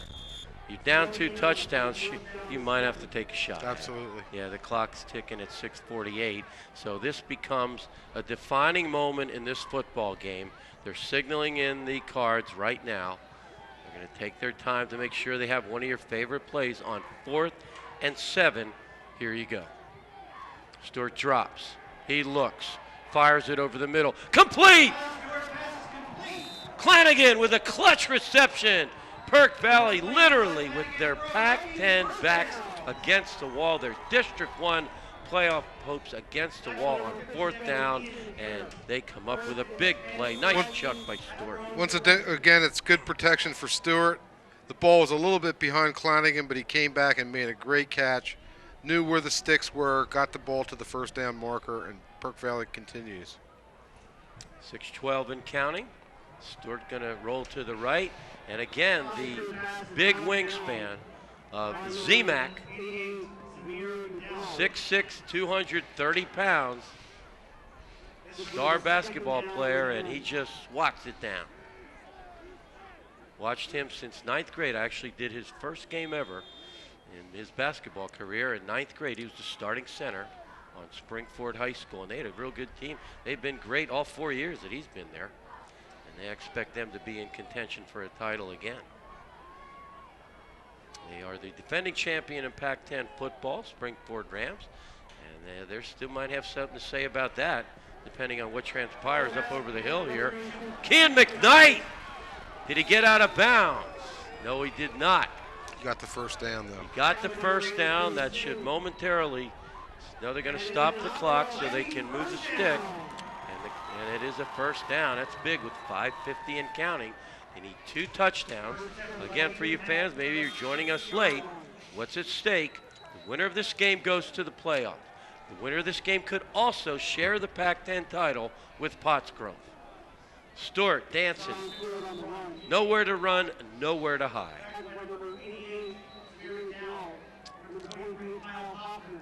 Once again, McDowell is on the scene to stop that play before it got off the ground. A lot of exciting action all around southeastern PA, including a lot of my buddies up there at that Mifflin-Weiser game to decide the Berks County Championship. And Stewart rips it out of Bonomo's gut. Rashawn Stewart shaking and baking downfield to be another 1st down. Springford cannot stop the Viking offense in the 2nd half. It's all come. What a ball fake by Stewart, who's an absolute magician with the ball in his hands. And he's pretty good once he tucks it into himself, getting it downfield. Man, when you think about the quarterbacks they've had here in Viking country the last few years, Stewart throws it out in the flat to McKnight, but he is flat out run down. Excellent pursuit by Andy Louvre Smith. Zach Zulli, the Pac-10's all-time leading passer, played here at Perk Valley. He threw for over 6,000 yards, 65 touchdowns, only 31 interceptions. He's breaking all kinds of records for PSAC champion Shippensburg. They're going to the college playoff. Scott Reed has a way of grooming these QBs down here. Zulli leads all divisions of college football with in passing yardage. So. Unbelievable. Stewart drops. He looks. Fires it out into the flat. Excellent coverage. That's one of the matchups you talk about. You got a guy like Clanagan, a pure athlete, but Ian Hare, number 57, don't be deceived by the number on his jersey. Yeah, he's a linebacker, but he runs like a halfback. He's listed at 6 foot 190, and that's smallish for a linebacker, but he gets a lot of things done because he's quick, he can cover the field, and he's good in pass coverage. He may have been the leading tackler on last year's Pac-10 champion, Springford Rams. Little razzle-dazzle. You try a little shovel pass inside, but the Springford defense sniffed that one out. And let me guess, this guy's name is Mason Romano, number 52. He's like a member of the Viking backfield all night. Once again, a little shovel pass, and the Springford defense was not fooled by that play. Mason Romano, the defensive tackle, was all over it. and Robbie Varner also making his presence felt all night. Big play on 4th down here. We got penalty flags flying, and again, another defining moment in the Viking season. 3:37 remaining. Illegal procedure. 5 yards to a 4th down. 3. Number 3. He's going to throw it up to the all-league Domini. Got to like that matchup. Domini all out here all by himself. Why not chuck it up? He's done it all year. Or some type of a screen, or just let Rashawn Stewart do his thing. He's looking at Domini. He's going to run. He's going to keep it. Springford's defense all over it. Enormous play for the Springford Rams with 3:20 remaining. Ram offense will look to steal the deal, and they are fist pumping on that sideline over there. Ram Nation. Golden Ram marching band out there too. Why are they called the Golden Rams and the football team's called the Rams? That's a good question. It's their own legacy. I wasn't even aware of that myself. But Springford definitely is in full control now, and they can chew up some clock here. Coin barking signals. They're going to hand it to the dangerous Jones. 2 hands on the football, churning and burning up the middle for a gain of about 3 or 4 yards. And again, the playoff implications, the Pac-10 implications. Springford unaware, most of them perhaps, of what's going on up over the hill in the Pottsgrove-Phoenixville game. That has an effect on whether or not they will claim and repeat as Pac-10 champions.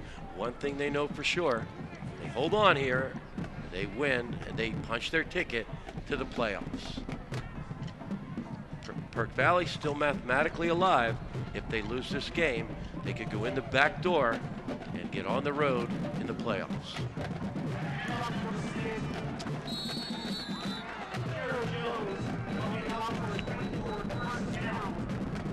That's going to move the sticks again. The clock will be resuming ticking after they move the sticks. And take a look at our crew we never take for granted. Gus Tellis running the show, our boss, great guy to work for.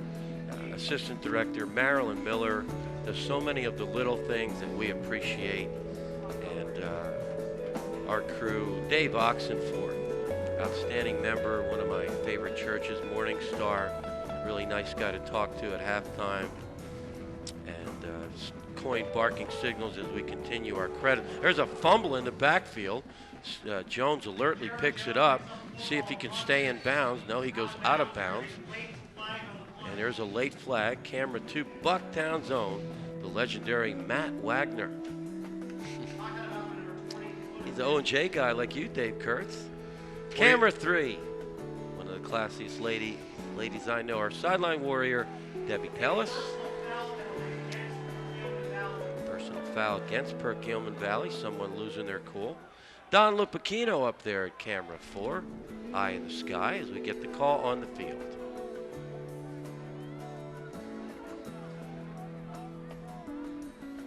Well, Perk Valley's got to be looking at that score. Nick Yashinsky, camera 5, reverse angle. Nick, a former student of mine and a Pottstown high school grad, doing a great job. And where would we be without graphics? The wonderful Carly Tellis, one of my favorite members of our crew. Great job, Carly, and our whole staff. Rion Astheimer, our student intern from Pottstown High School. Rion's got a basketball in his gym bag there, though I see it. He's all excited to be a starting member of the Pottstown High School basketball team. And pretty exciting here as Carter with a quick burst over the right side. A $148 and ticking. Dave Kurtz, Perk Valley made us believers there, 35-28. But lightning strikes twice. Jared Jones with 2 electrifying kickoff returns. And Perk Valley's going to be looking at that scoreboard with a sense of deja vu, 42-28.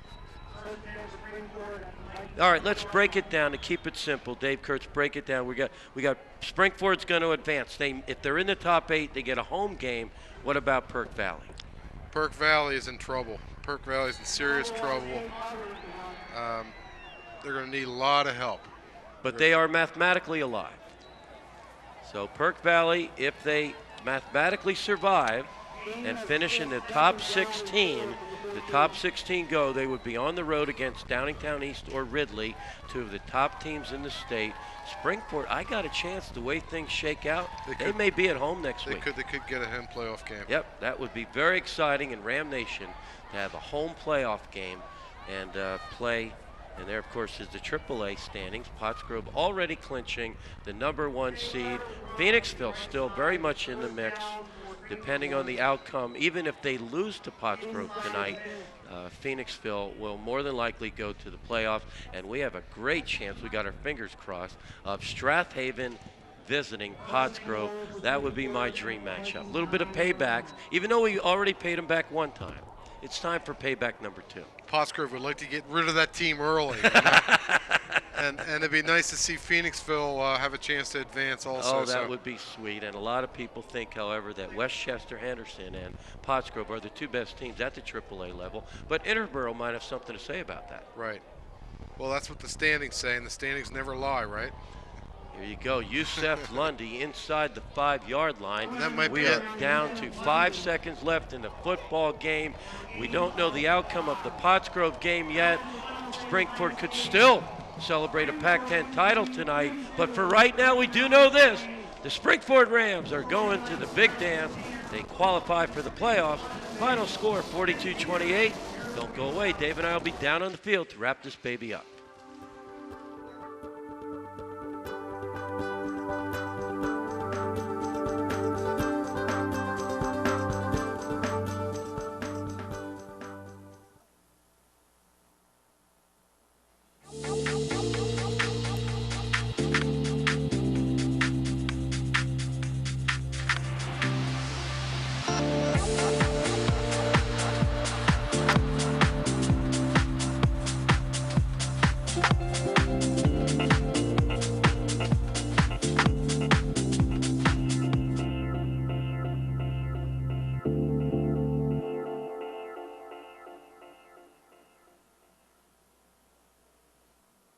Why are people from as much as 40 miles away driving to downtown Pottstown to purchase their motorcycles?